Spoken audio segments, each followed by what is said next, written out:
Assalamualaikum warahmatullahi wabarakatuh. Perkenalkan, nama saya Nurdian Permana dengan NIM 2018-1011-03111564 dari kelas Hukum Ekonomi Bisnis kelas I.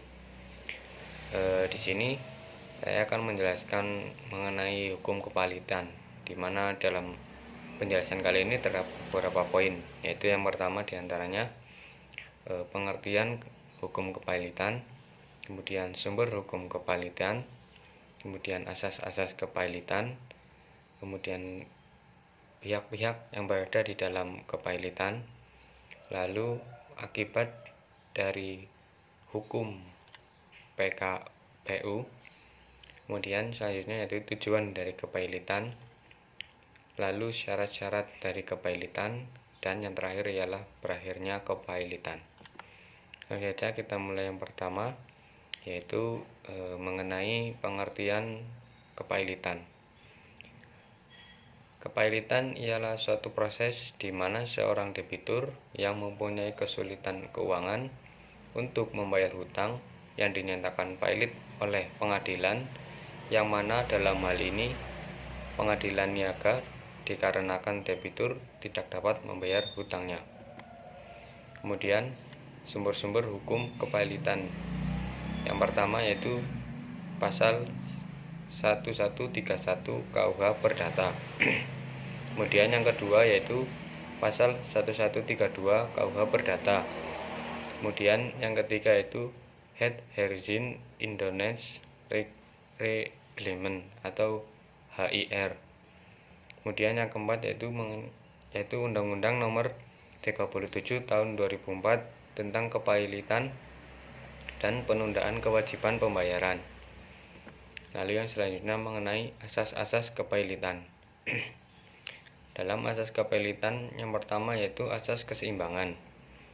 Asas keseimbangan yaitu di satu pihak terdapat ketentuan yang dapat mencegah terjadinya penyalahgunaan peranata dan lembaga kepalitan oleh debitur yang tidak jujur. Kemudian yang kedua asas kelangsungan usaha. Asas kelangsungan usaha yaitu ketentuan yang memungkinkan perusahaan debitur yang prospektif tetap dilangsungkan. Kemudian yang ketiga yaitu asas keadilan. Asas keadilan yaitu suatu asas yang mengandung pengertian bahwa ketentuan mengenai kepalitan dapat memenuhi rasa keadilan bagi pihak yang berkepentingan. Kemudian selain asas-asas tersebut di atas, terdapat pula asas utama Undang-Undang Kepalitan, yaitu yang pertama cepat, adil, terbuka, dan juga efektif. Kemudian yang selanjutnya mengenai syarat-syarat kepalitan dapat dikatakan pailit melalui putusan pengadilan. Yang pertama yaitu terdapat minimal 2 kreditor. Yang kedua, debitur tidak membayar lunas sedikitnya 1 utang. Kemudian yang ketiga, utang tersebut telah jatuh tempo atau waktu dan dapat ditagih.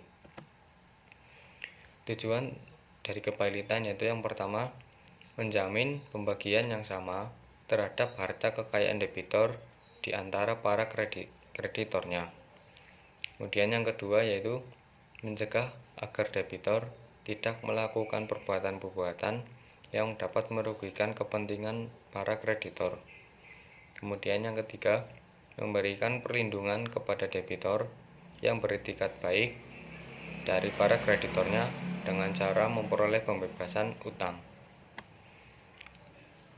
Kemudian yang selanjutnya terdapat beberapa akibat hukum kepalitan. Yang pertama, akibat hukum kepalitan terhadap harta kekayaan. Di sini di dalam pasal 21 Undang-Undang Kepalitan PKPU menyebutkan bahwa kepalitan meliputi seluruh kekayaan debitur pada saat pernyataan pailit diucapkan serta segala sesuatu yang diperoleh selama kepalitan.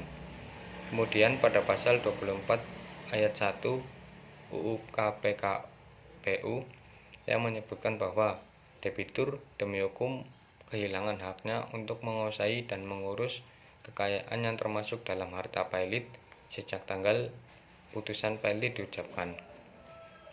Kemudian yang kedua yaitu akibat terhadap uang paksa. Di dalam pasal 32 UU KPKPU menyebutkan bahwa selama kepailitan tidak dikarenakan uang paksa, yang dikarenakan menurut pasal 606A Reglemen Acara Perdata tidak dibayar. Kemudian yang ketiga yaitu akibat terhadap perjanjian timbal balik. Di dalam pasal 36 Undang-Undang Kepailitan PKPU mengatur hal-hal sebagai berikut. Pihak yang melakukan perjanjian dengan debitor dapat meminta kepada kurator untuk memberikan kepastian tentang kelanjutan pelaksanaan perjanjian tersebut. Yang kedua, apabila kesepakatan jangka waktu tersebut tidak dicapai, maka hakim pengawas yang menetapkan jangka waktu tersebut.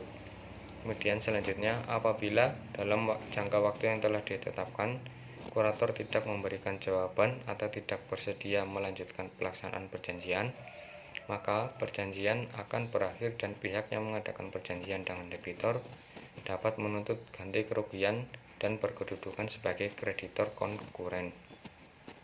Kemudian yang selanjutnya, akibat hukum kepailitan terhadap perjanjian sewa menyewa. Di dalam pasal 38 UU KPKPU menyebutkan bahwa yang pertama, kurator atau yang menyewakan dapat menghentikan perjanjian sewa dengan syarat pemberitahuan penghentian perjanjian sewa tersebut dilakukan sebelum berakhirnya perjanjian sesuai dengan adat kebiasaan setempat. Kemudian yang kedua, untuk melakukan penghentian sewa menyewa harus dilakukan pemberitahuan menurut perjanjian atau kelaziman dalam waktu paling singkat 90 hari. Kemudian yang selanjutnya yaitu sejak tanggal putusan pailit, uang sewa merupakan harga pailit. Kemudian yang selanjutnya yaitu mengenai terhadap harta warisan.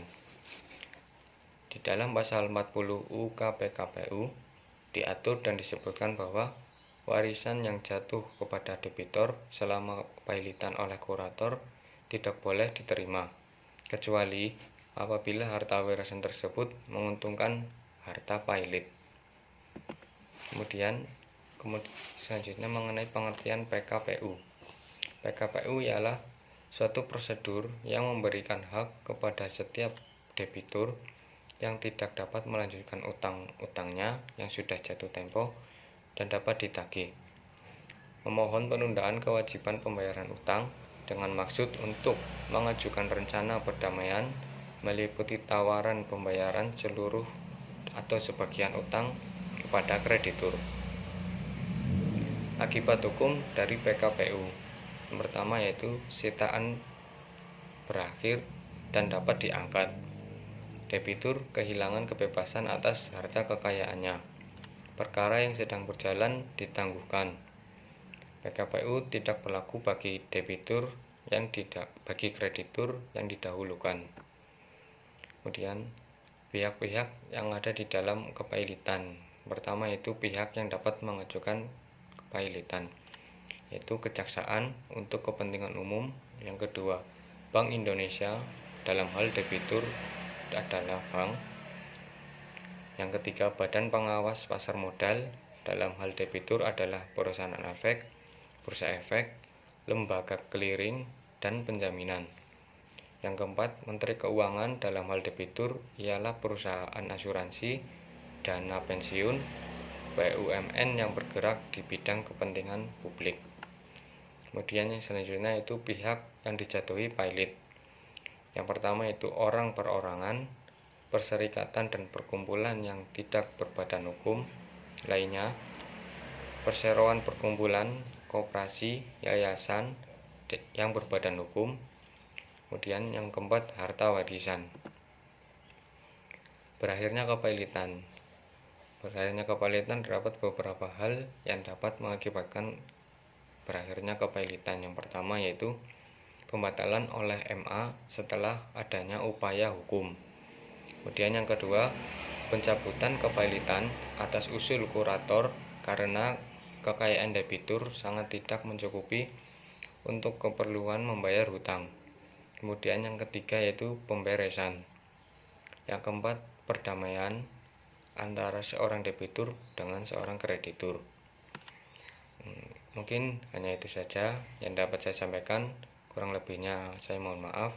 Wabillahi taufiq wal hidayah. Wassalamualaikum warahmatullahi wabarakatuh.